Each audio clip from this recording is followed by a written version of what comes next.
Sono ragazzi straordinari e penso che ci sia bisogno di confrontarsi spesso con questi ragazzi perché troppo spesso c'è una narrazione sbagliata sui giovani, sembra che tutti i giovani siano dei criminali. Il 99% dei giovani sono ragazzi che studiano, che magari si adoperano al mondo del lavoro. Il presidente della regione Alberto Stefani a tu per tu con gli studenti del liceo Canova di Treviso che lo hanno invitato a un confronto. La cronaca che racconta di bulli e violenti riguarda una minima percentuale di ragazzi, dice. I liceali trevigiani, un'ottantina, lo incalzano sulla sua esperienza di studente e politico. Fra l'altro una persona molto giovane, quindi vicina ai nostri ragazzi, appunto, che poteva dare molti spunti e molti stimoli, insomma, per darsi da fare concretamente.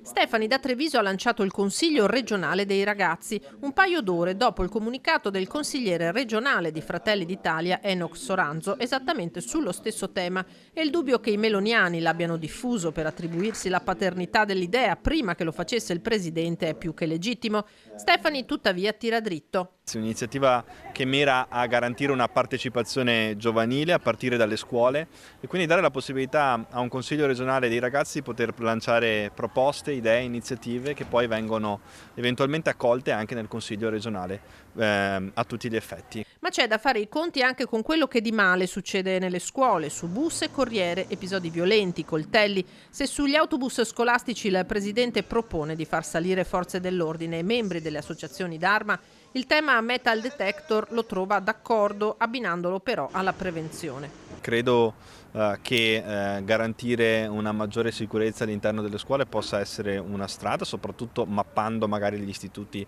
dove potrebbe annidarsi un maggiore rischio da questo punto di vista. Poi ovviamente nel rispetto dell'autonomia della dirigenza scolastica credo che sia importante fare la nostra parte, quindi lo faremo anche da un punto di vista di sensibilizzazione e di politiche giovanili. Ribadisce la volontà di istituire lo psicologo di base Stefani, che d'altro canto, in tema di repressione, è favorevole all'abbassamento dell'età di imputabilità dei minori. Io penso che una valutazione si debba in ogni caso fare, poi non è questo lo strumento che pone fine a questo fenomeno. Penso che però la criminalità minorile, visto che è in forte aumento, vadano offerte delle soluzioni concrete, non solo rieducazione ma soprattutto anche controllo e monitoraggio di questi soggetti. Troppo spesso nella fase di custodia cautelare o nella fase di esecuzione della pena questi soggetti mettono in pericolo altre persone. Non dobbiamo permettere tutto questo.